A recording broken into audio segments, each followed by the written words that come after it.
Irmãos, irmãs, possa Jesus abençoar-nos, trazendo aos nossos corações a sua preciosa paz.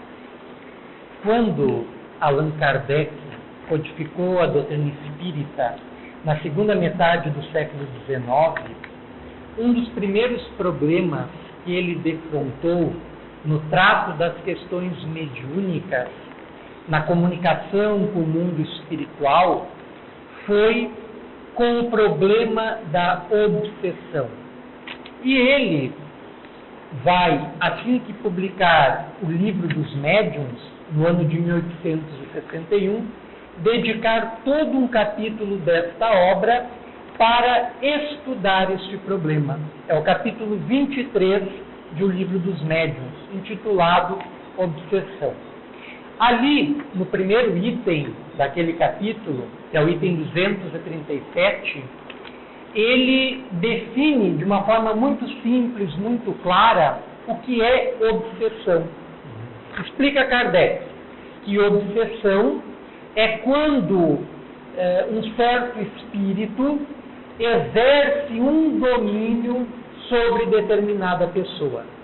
Está lá no item 237. Quando um espírito exerce um determinado domínio sobre uma certa pessoa, está tipificada a obsessão. E no item subsequente, no item 238, ele complementa esta definição explicando que a obsessão consiste na tenacidade de um espírito, de cuja influência a pessoa que a sofre não consegue libertar-se. Então, só está caracterizada a obsessão quando um determinado indivíduo está sofrendo uma certa influência de um espírito e dela não consegue se libertar. Nós, incessantemente, 24 horas por dia, estamos sobre o império das influências espirituais. Queiramos ou não, tenhamos consciência disso ou não. 24 horas por dia, nós sofremos o impacto das irradiações espirituais. Mas, estas influenciações que sofremos só formam uma obsessão quando nós passamos a sofrer um certo grau de constrangimento da parte da espiritualidade. Quando nós estamos submetidos a uma influência, não a desejamos, não a queremos, mas dela não conseguimos nos libertar. Quando o indivíduo se autoconhece, quando o indivíduo tem pleno conhecimento de si mesmo, ele consegue identificar nos painéis da sua mente, entre os seus pensamentos, aqueles que não são seus, e ficam lá martelando, martelando, até se fixarem, até se instalarem e estabelecerem a sua influência negativa, no caso da obsessão. É importante frisar que nem toda influência espiritual negativa, só aquela oriunda de espíritos ainda ignorantes, perdidos dentro de si mesmos, amarrados ao ódio, às paixões que alimentavam quando estavam ainda encarnados, aqueles que se acham ressentidos. Então, quando nós sofremos uma influência oriunda de espíritos que se encontram nessa posição consciencial, evidentemente, esta influência será prejudicial para a nossa saúde mental, emocional, espiritual, e está tipificada a obsessão, está instalada a obsessão. Allan Kardec fez uma classificação dos diferentes tipos de obsessão. Ele analisou principalmente as obsessões que eram fruto dos espíritos que estavam se comunicando através dos médiuns com os quais ele contactava e recebia toda sorte de mensagens, as mais instrutivas até as mais chulas, e nas quais ele identificava a procedência das mesmas. E identificou que alguns médiums não conseguiam receber outro tipo de comunicação, senão comunicações da mesma entidade, pobres no seu conteúdo, que revelavam a presença de um ser ignorante, um ser ainda muito confuso, um ser que demonstrava estar ainda diretamente ligado à existência terrena que provavelmente recentemente abandonaram. E para isso Allan Kardec faz um estudo das obsessões que se davam sobre os médiuns, classificando-as em 3 tipos: a obsessão simples, a obsessão por fascinação e a obsessão por subjugação. A obsessão simples é aquela mais comum, né? É quando o indivíduo está sob a ação de um espírito, muitas vezes nem tendo conhecimento disso, e não consegue se livrar dessa influenciação, né? É a obsessão mais simples, a mais comum e a mais generalizada. Nós, periodicamente, atravessamos esse tipo de problemática em nossa vida. Em fazendo autoexame, em fazendo uma autorreflexão, nós vamos, em diferentes etapas da nossa existência, identificar essa interferência negativa que nos prejudicou, muitas vezes na relação familiar, na relação com as pessoas que amávamos, no trabalho, em nossos projetos, etc. O segundo tipo de obsessão, segundo a classificação proposta por Kardec, é a obsessão por fascinação. Os espíritos que atuam nesse tipo de obsessão são mais ardilosos, mais astutos, mais inteligentes, e nos obsedam através do nosso calcanhar de Aquiles, do nosso ponto fraco, do nosso orgulho, da nossa vaidade, da nossa irritabilidade, etc. Eles incentivam qualidades que não temos, promovem, incentivam a realização de atividades para as quais não estamos devidamente preparados, influenciam-nos a toda sorte de sandices, fazendo com que nos sintamos crentes de que somos capazes. É a obsessão por fascinação. E o terceiro tipo de obsessão, proposto por Kardec, é a obsessão por subjugação. É aquela em que a vontade do indivíduo já foi completamente dominada.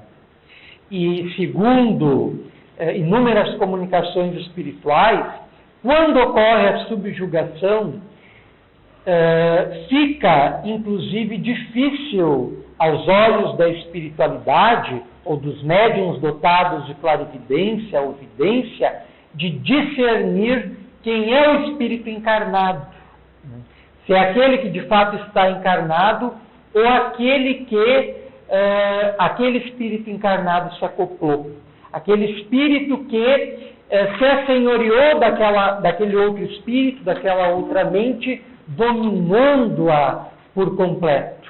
A sua vontade, o seu desejo, o seu ímpeto está anulado, está dominado por aquela influência alienígena, aquela influência fora de si, fora da pessoa. É um problema muito grave, ele é comum de todos os tempos, os evangelhos dão conta dessa problemática com o título, com o nome para designação de possessão. Os 4 evangelhos fazem referências a esse tipo de problema de possessão e fazem menção também à profilática adotada pelo Cristo para atender aqueles casos. A aplicação fluidoterápica, através da imposição das mãos, através de uma ação magnética controlada por uma vontade moral superior, e muitas vezes o diálogo fraterno, tentando devolver o equilíbrio, a saúde, a paz, tanto ao obsedado quanto ao obsessor. Então, como dissemos, Allan Kardec, no livro dos Médiuns, trata do problema da obsessão relativamente às questões mediúnicas, ligados aos processos da mediunidade. Mas nós sabemos que são intercorrências diárias e que todos, tendo ou não a sua mediunidade aflorada, a sua mediunidade despertada de forma mais patente, estamos sujeitos a isso. Há uma questão no Livro dos Espíritos muito interessante, que é a questão 459, onde Allan Kardec pergunta aos imortais: influenciam os espíritos em nossos pensamentos e em nossas ações? Para a surpresa geral, os espíritos respondem: influenciam sim, muito mais do que imaginais. De ordinário, são eles que vos dirigem. É uma questão que traz um grande impacto para a nossa compreensão dos processos da vida, porque o Espiritismo nos revela todo um conjunto de dimensões que vivem conjugadas à dimensão espaço-temporal em que ora nos encontramos, sofrendo influências que delas advêm, positivas ou negativas, de acordo com a nossa intimidade, de acordo com a posição em que jaz a nossa consciência. Então, é uma questão de impacto profundo e que nunca será demais refletir, meditar, ponderar sobre ela. E antes de entrarmos na temática que elegemos para esta noite, que é a das obsessões telepáticas, nós gostaríamos de citar duas questões do Livro dos Espíritos.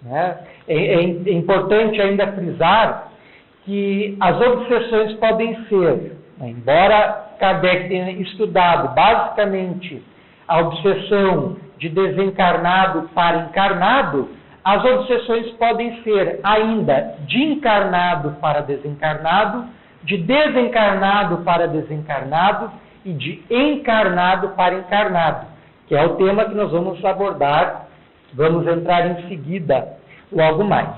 Então, antes de entrar nesse tema, gostaríamos de citar ainda duas questões do Livro dos Espíritos. A questão 89, letra A, na qual Allan Kardec pergunta: o pensamento não é a própria alma que se transporta? Os espíritos respondem: quando o pensamento está em alguma parte, a alma também aí está, pois que a alma quem pensa, o pensamento é um atributo. Nós estamos longe ainda de penetrar nas dimensões e nos poderes incomensuráveis do nosso ser, da nossa alma.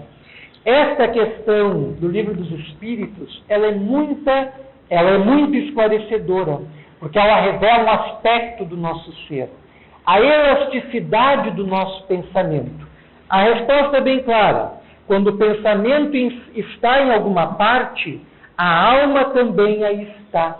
Então, quando nós nos transportamos para um determinado lugar, em pensamento, junto de uma determinada pessoa, é como se estivéssemos lá presente, porque o nosso pensamento está lá.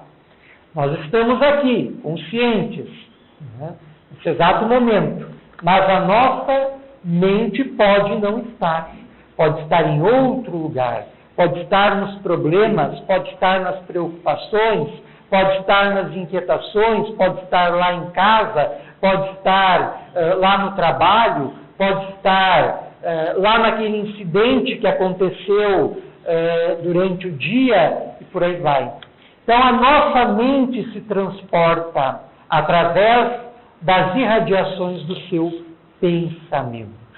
Essa é uma das características mais impressionantes do nosso ser espiritual e que hoje tem sido estudada miudadamente pelas doutrinas psíquicas, tanto no âmbito do espiritismo, quanto no âmbito do esoterismo, da parapsicologia, da psicobiofísica, da psicotrônica e tantas outras áreas do conhecimento humano que tem se proposto a revelar essa dimensão oculta que jaz em nós, que existe em nós, e nós muitas vezes, presos aos nossos dramas pessoais, não nos damos conta.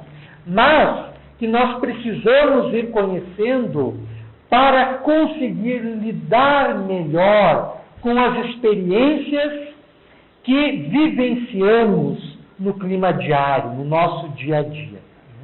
Então, onde o nosso pensamento alcança, é como se lá nós estivéssemos. Porque a nossa alma, o nosso ser espiritual, se transporta com o mesmo. E a outra questão que gostaríamos de citar ainda é a questão 388, onde os espíritos dizem o seguinte: entre os homens existem ligações invisíveis que ainda estão longe de conhecer. Entre os homens existem ligações invisíveis que ainda estão longe de conhecer. Cada ser espiritual é como uma chama, como uma lâmpada que, através do globo de vidro, irradia sua luz. Nós somos, do mesmo modo, um ser que irradia a sua força, o seu potencial, o seu pensamento, através do corpo físico e através do corpo que serve de habitáculo ao espírito, que Allan Kardec chamou de perispírito, e que será amanhã estudado, o perispírito, espírito, perispírito e chakras. Uma temática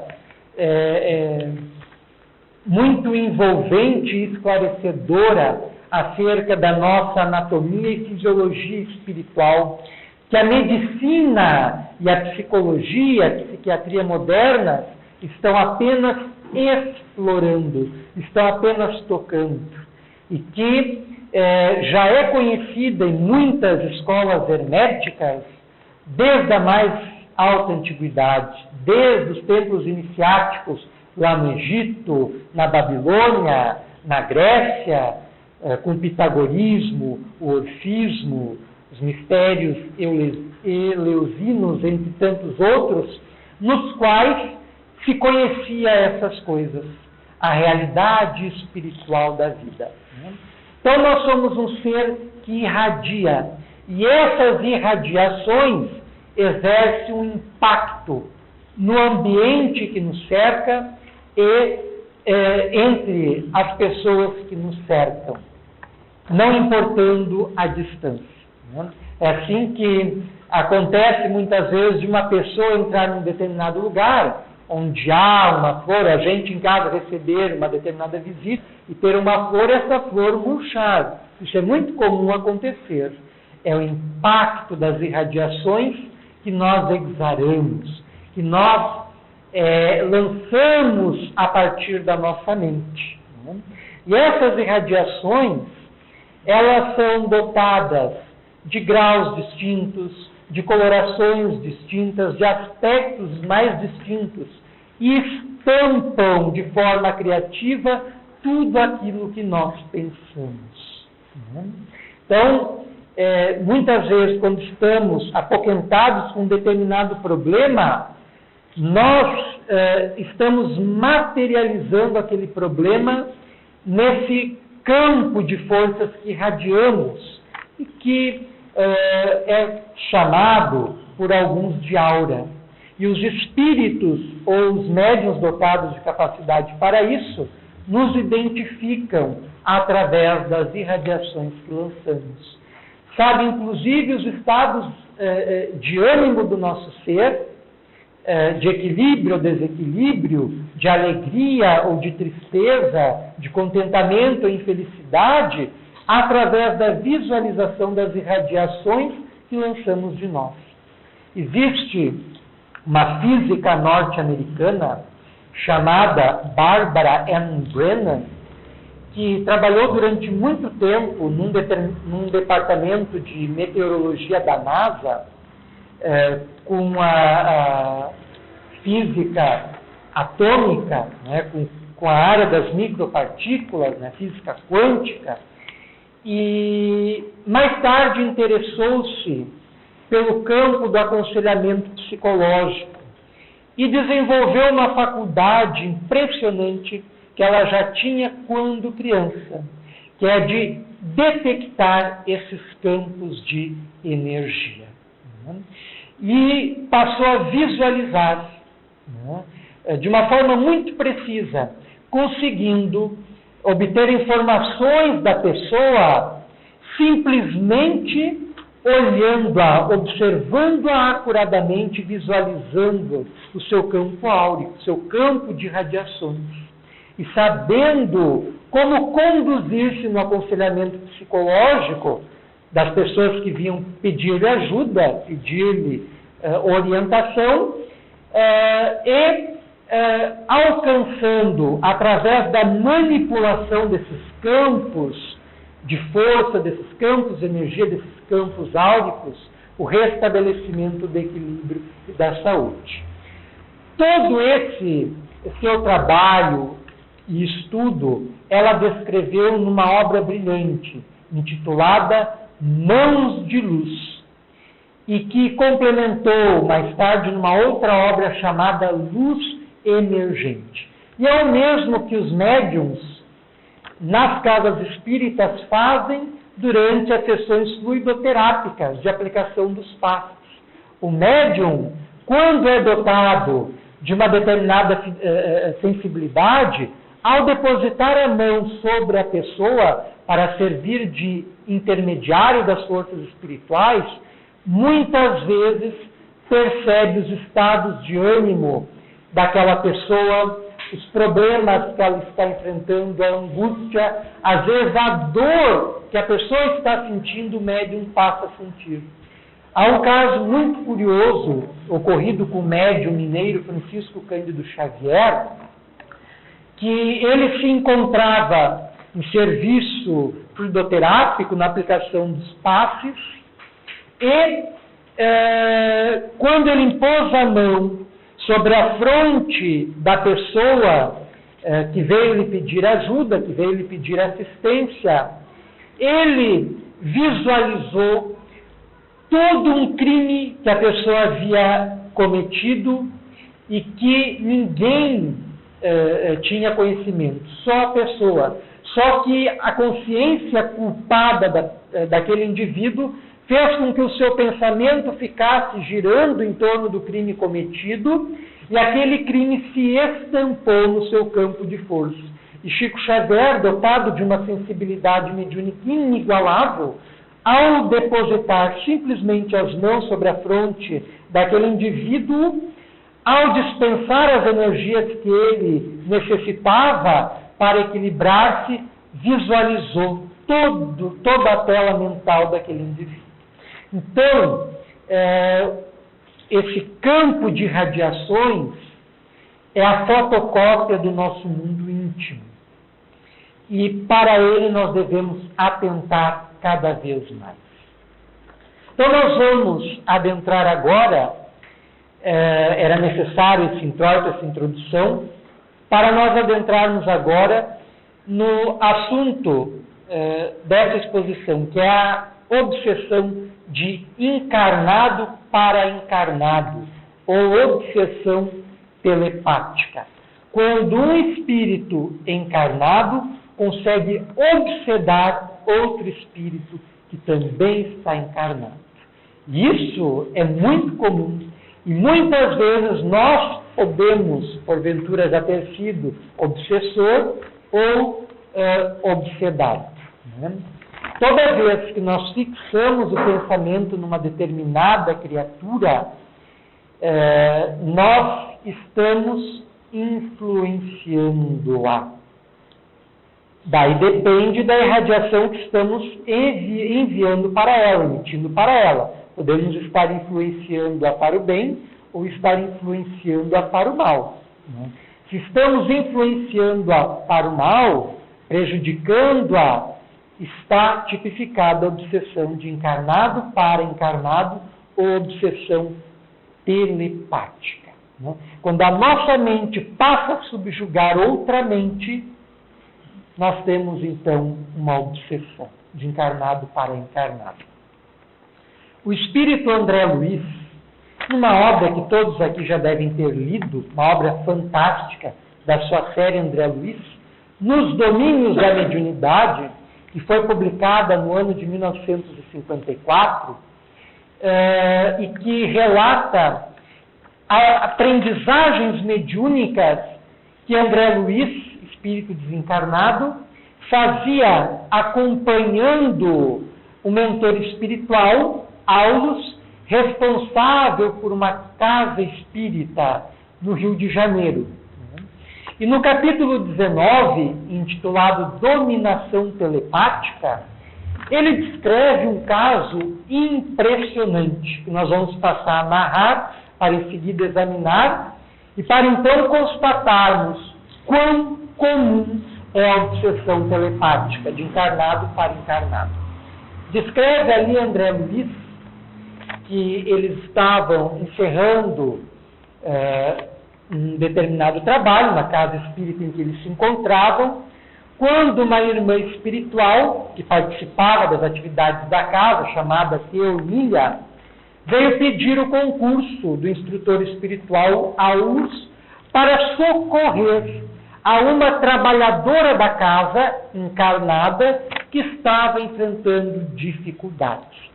E ela passou a narrar que eles estavam, ela, o marido, as filhas, estavam com muitos problemas financeiros, a casa estava hipotecada, as filhas ainda adolescentes viram-se obrigadas a trabalhar no bazar, e o marido passou a ausentar-se cada vez mais de casa para frequentar a casa de outra mulher. E a mãe dessa senhora, dessa trabalhadora, chamada Anésia, estava muito adoentada, completamente limitada à cama, prestes já a desencarnar. E o mentor espiritual, Aulus, prometeu no dia seguinte, ao iniciar da noite, acompanhar Teonília até a casa de Anésia para ver o que poderia ser feito para benefício daquele lar. Conforme combinado, no dia seguinte se reuniram Aulus, o espírito André Luiz, um outro espírito que os acompanhava em processo de aprendizagem, chamado Hilário, e Teonília, demandaram a casa de Anésia. E lá chegando, encontraram a esposa pondo à mesa, as filhas se assentando ao redor dela, e o esposo Jovino também. E a conversa seguia descontraída, a mãe tentando animar as filhas, que estavam contando os episódios corriqueiros que enfrentaram no trabalho do bazar, e mesmo tentando obter a atenção de Jovino, não conseguia. Este estava absorto, estava com o pensamento, com a mente em outro lugar. Terminado o jantar, Anésia foi recolher a mesa, cuidar da copa, ajeitar a cozinha. Enquanto isso, o marido se esparramou na poltrona, lendo os jornais vespertinos, os jornais do fim da tarde. E nisso, acercaram-se à equipe espiritual, que em caravana a correr até aquela casa, e observaram que de chofre a imagem de uma mulher avançou sobre a tela mental de Jovino. E ele, naquele exato momento, se levantou da cadeira, da poltrona, abandonou os jornais, passou-se a arrumar, aprumou-se todo, ajeitou o nó da gravata, e a esposa, ao perceber que ele estava prestes a sair, foi ao encontro dele e perguntou se poderiam contar com a presença dele mais tarde, quando então a família se reuniria junto com a mãe enferma para os labores da prece. E ele escarneceu, disse que a prece não possuía nenhuma eficácia, que isto era coisa de carolas e que não se prestaria a ficar pedinchando para um Deus que não estava nem aí para os problemas humanos. E Jovino saiu porta fora. E aquela imagem de mulher que vinha, aparecia, desaparecia intermitentemente, obsedando-lhe o pensamento, passou, mesmo com a sua saída, a permanecer no lar. E o esposo alegou que estava saindo para resolver algum negócio, para tirá-los da dificuldade financeira em que eles estavam, se reunir com alguns amigos para acertar a venda de um imóvel, etc. e tal. E a esposa, que percebia desde muito o afastamento do marido, passou a refletir consigo próprio, que na verdade ele havia arrumado outra, estava atraindo-a. E no exato momento que ela passou a refletir dessa forma, a imagem de mulher que estava obsedando Jovino passou a aparecer na tela mental dela. Aparecer, desaparecer, tornar a aparecer com cada vez mais intensidade, à medida que ela ia abrindo seu campo íntimo para isso. Quando ela foi alimentando desejos, sentimentos de ódio, de raiva, de indignação, por aquela mulher estar roubando do seu lar, dela, da companhia das suas filhas, o marido e o pai, ela passou a ser diretamente influenciada por aquela imagem projetada diretamente sobre a sua consciência. E Anos, examinando aquela situação e sendo informada pela irmã Teonília, que já acompanhava o caso há muito tempo, disse que frequentemente, naquele mesmo horário, o mesmo debate, a mesma luta invisível entre a Nésia e aquela forma pensamento ocorriam de forma incessante e de forma cada vez mais intensa. E à medida que aquela forma ia tomando conta da mente, da consciência de Anésia, ela ia sentindo um desconforto físico. Ela não viu a mulher, a imagem da mulher, mas identificou-a na forma de tribulação mental, que logo se transformou em desconforto físico, em mal-estar, que obrigou-a a recolher-se. E nisso, então, a equipe espiritual aplicou-lhe os passos devidos, afastou aquela forma pensamento e ajudou a Nésia a reequilibrar-se. E esse episódio narrado no livro Nos Domínios da Mediunidade, no capítulo 19, Dominação Telepática, ele é grandemente ilustrativo e mostra aos tipos de influência que nós estamos sujeitos de sofrer no nosso dia a dia e também de fazer os outros sofrer, né? Consciente e inconscientemente. Muitas vezes nós nem nos damos conta disso, mas estamos obsedando os outros, estamos interferindo negativamente nos outros.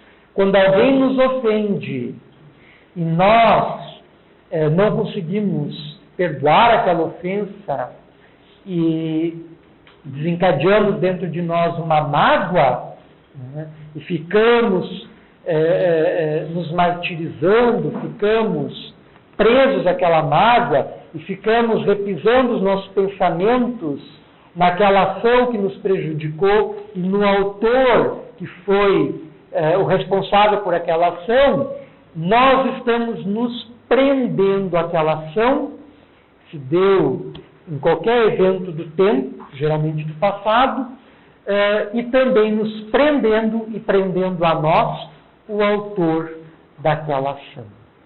É a obsessão telepática, é a obsessão de encarnado para encarnado. Aulus deu toda uma explicação, né, espiritual, o inspetor espiritual, disse que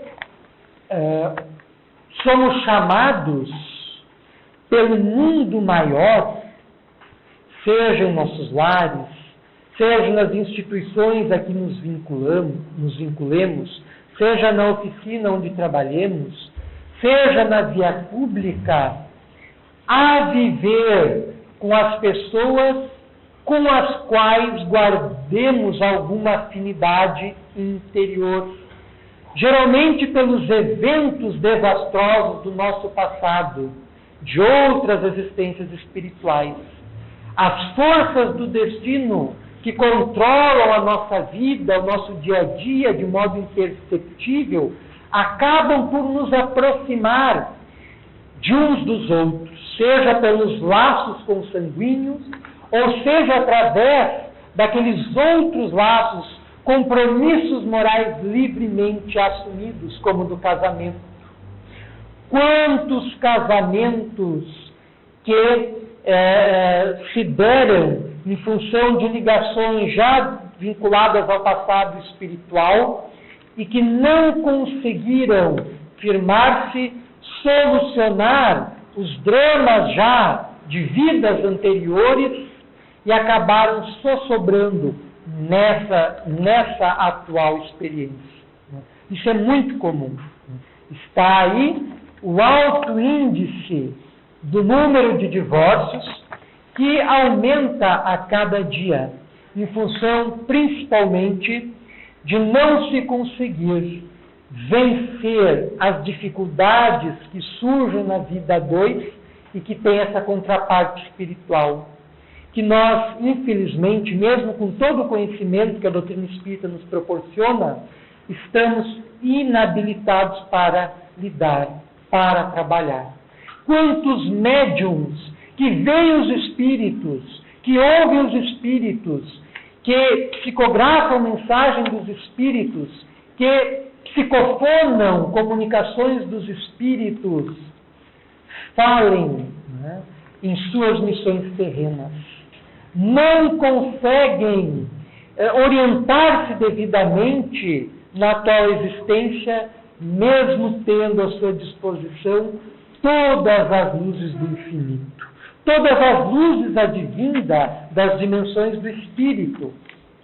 No livro Os Mensageiros, da mesma série, André Luiz, os capítulos iniciais são todos eles para tratar-se de um grupo de autoajuda localizado numa colônia espiritual, num dos departamentos do nosso lar, para os médiuns que faliram na última existência, pudessem um contar a sua experiência para o outro, analisar onde faliram, por que faliram, o que pesou na sua derrota terrestre, a fim de programarem uma nova encarnação para recapitularem a antiga derrota, almejando vitória, sucesso na atual existência.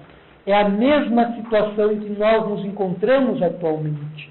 Nós viemos para a Terra para vencer, para realizar todos os potenciais do nosso ser, para, conforme uma flor, desabrochar, para conseguir desenvolver todos os aspectos, todas as dimensões da nossa alma, para realizarmos todos os sonhos que acalentamos em nosso íntimo. Nós vimos para a Terra para isso. Nós somos um projétil de Deus lançado rumo ao sucesso, à vitória, ao êxito. E nós estamos aqui para isso. Mas nem sempre conseguimos. Daí toda sorte de dificuldades, de problemas, de angústias, de dramas, de dores, de lágrimas que vertemos, que experienciamos em nosso cotidiano. Porque nós não conseguimos vencer, ultrapassar, ir além dos nossos limites, limitações que se impõem desde o passado distante, onde vimos recapitulando e repetindo os mesmos erros de sempre, em padrões negativos, em padrões prejudiciais para o nosso espírito. E que convém na atual existência vencer, ultrapassar, ir além, para conseguirmos nos planificar, para conseguirmos nos realizar. E para tanto é fundamental que compreendamos melhor a nossa dimensão espiritual e que tenhamos responsabilidade sobre os nossos pensamentos, sobre as nossas criações mentais. Os nossos pensamentos, eles adquirem realidade, embora nós não os vejamos. Cada um de nós aqui está projetando, a partir de si, imagens, formas mentais, ideias, sentimentos, emoções, forças, vibrações e radiações que nós não vemos. Não temos sensibilidade mediúnica para isso, mediúnica ou paranormal para isso, mas que estão presentes. Nós também não vemos os átomos, mas eles sustentam a realidade do universo que nos serve de abrigo. Então, os nossos pensamentos, eles têm existência própria, independente de nós, a partir do momento que nós os projetamos. E vão falar de nós para o sem fim, para o infinito, de quem nós somos, do que carregamos dentro de nós. Porque os nossos pensamentos, assim como nós não temos como precisar aqui, onde terminam as irradiações de cada uma das lâmpadas que estão acesas, os nossos pensamentos também não há como precisar o alcance da sua irradiação. Eles seguem na direção do sem fim. E os nossos mentores espirituais, como os nossos inimigos espirituais, nos localizam através dessas irradiações. E se vinculam conosco, se vinculam a nós através destas forças que irradiamos. Então nós devemos ser responsáveis sobre elas para controlá-las, manipulando-as na construção da nossa vitória, do nosso sucesso. Joana de Ângeles, espírito, através do médium Divaldo Pereira Franco, dá um conselho muito oportuno. Quando o pensamento infeliz assomar em tua mente, não digladies com ele, substitua-o por um outro melhor. Então, de nada adianta a gente ficar numa queda de braço com um pensamento que fica ali martelando, a gente sabe que é prejudicial, mas não consegue se libertar dele, porque quando menos vê aquele pensamento voltou. Devemos, como sugere Joana de Ângeles, substituí-lo por outro melhor, a fim de gozarmos de saúde interior, de saúde em nossa alma. Quando Jesus recomendou-nos o amor, o perdão, a oração àqueles que nos perseguem, a prática do bem para aqueles que nos maltratam e caluniam, é como uma medida profilática para que não nos encadeássemos com aqueles que nos fazem mal. A partir do momento que eu aceito o mal que o outro está fazendo para mim, eu estou me prendendo àquele mal, estou me prendendo àquele que me fez mal. É a obsessão telepática, a obsessão de encarnado para encarnado. É ainda Joana de Ângeles que diz: o mal que me faz mal não é o mal que os outros me fazem. O mal que me faz mal é o mal que eu faço aos outros, porque me torna uma pessoa má. Então, o mal que me faz mal não é o mal que eu recebo, mas é o mal que eu emito, porque me torna uma pessoa má. Revela o que está dentro de mim. Né? E para encerrar, gostaríamos de declamar um soneto que elaboramos como síntese da temática da noite. Obsessões telepáticas. Casos sem conta já estudados são, nas obsessões telepáticas, adequadamente enquadrados, gerando várias problemáticas. De encarnados para encarnados, das influências miasmáticas, nas quais se acham emaranhados, resultam consequências drásticas. Estas irradiações prejudiciais, se não combatidas, serão fatais. Por isso, é bom ficar alerta, ter na mente sempre o equilíbrio e, no coração, nada de sombrio, é a profilática mais certa.